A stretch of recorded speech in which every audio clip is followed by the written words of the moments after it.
Are we clutching pearls here, or is this not the way to conduct diplomacy? It is definitely not the way you conduct diplomacy with an adversary who's actively working against U.S. interests around the world.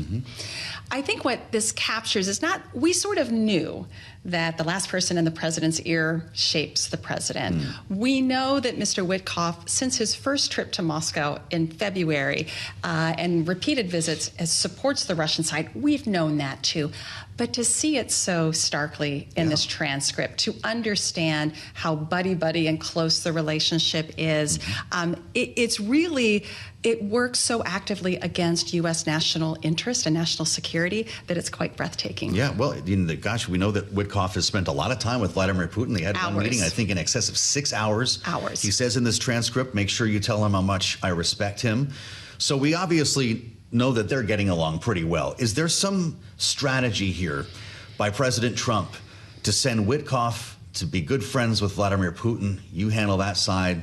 Marco Rubio, as I was just asking Eric Martin, you deal with the Ukrainians. You guys say what you need to say, and I'll meet these players in the middle. So I think Secretary Rubio played an incredible role in the Geneva meetings when, again, the Europeans completely blindsided by the initial 28-point plan.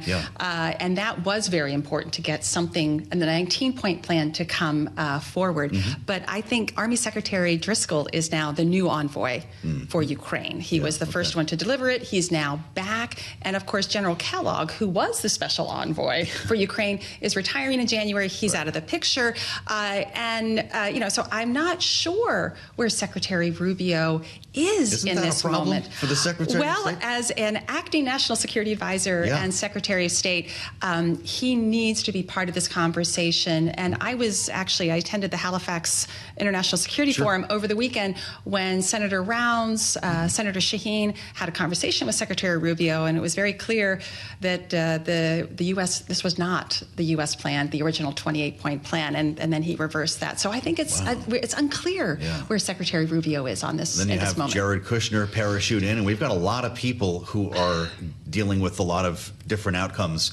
Is this messy at this stage of the game, or is this just the way this administration works? So as much as I applaud the president trying to save lives and secure a peace deal, for the United States, we have to make sure this deal protects U.S. national security interests. And I feel like that's just not even part of the conversation. 80,000 U.S. forces in Europe.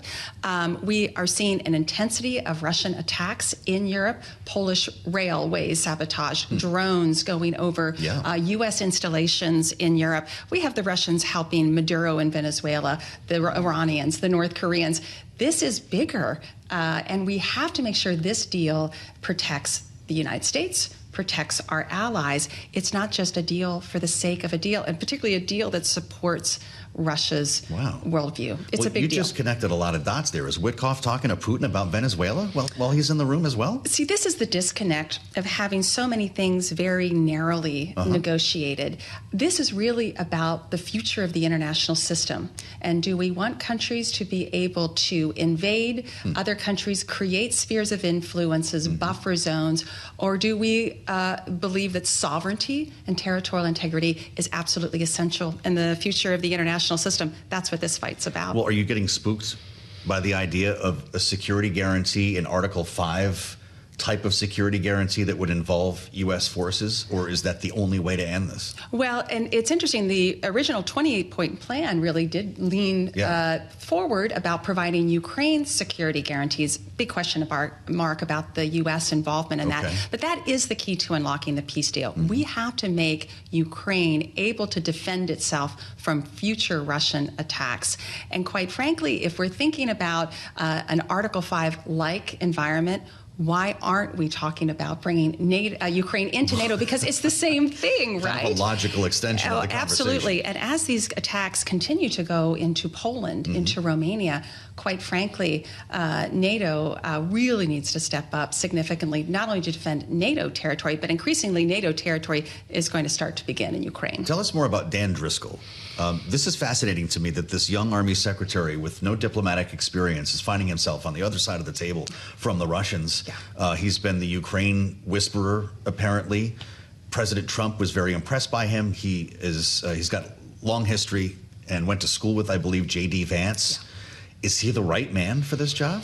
Well, I think he was the accidental man because the Russians, Kirill Dmitriev, leaked the 28-point plan early, and Secretary Driscoll was in Ukraine, he was importantly, to talk about drones to help Ukrainian incredible technology to help the United States really improve and adapt its drone technology. And when this thing began to unfold, he was the man in Kyiv. So I think he was just appointed, and going there. So he had to learn what the drill was and the plan was. And now, absolutely, I think he sort of assumed the role that General Kellogg probably would have. He was in Geneva with Secretary Rubio. He was in Abu Dhabi, where we presented this new 19-point plan to the Russians, and now he'll be going to Kyiv. So he is definitely playing a critical role. He was really, I think, transformative in thinking about how the Army does acquisition and drones, and absolutely considered a thought leader there. The Ukraine portfolio was not in his wheelhouse, I wonder I if think. he's redefining the role of secretary here. We went from drone guy to diplomat overnight. I think we're, in some ways, right people, right time, but you need the experience. And this is who Driscoll is across the table from when he's meeting with the Russians. They have decades of experience, and that tends to run circles around people who are pretty new to the portfolio. It's not that he's not delivering the message, but 30 years of experience dealing with the Russians really helps you across the table. Fascinating. You saw this incredible transcript where we started our conversation, Steve Witkoff talking to his counterpart in Russia. In our remaining moment, how will that color or inform the meeting with Vladimir Putin next week? Is this an embarrassing moment or just something they consider normal? So it's a little bit of embarrassment for the Russians. I mean, just to have this conversation, it's if Vladimir Putin doesn't know how to handle his relationship with President Trump. So that's slightly embarrassing. But this message was here, Joe. This was a cry for help to say, I believe that this is now so over the top and against U.S. national security interests. Someone has got to put a stop to this, or at least raise great awareness. The leaking of this, you mean, was a cry for help. It feels like it's a strong message here in Washington, not so much to the Kremlin.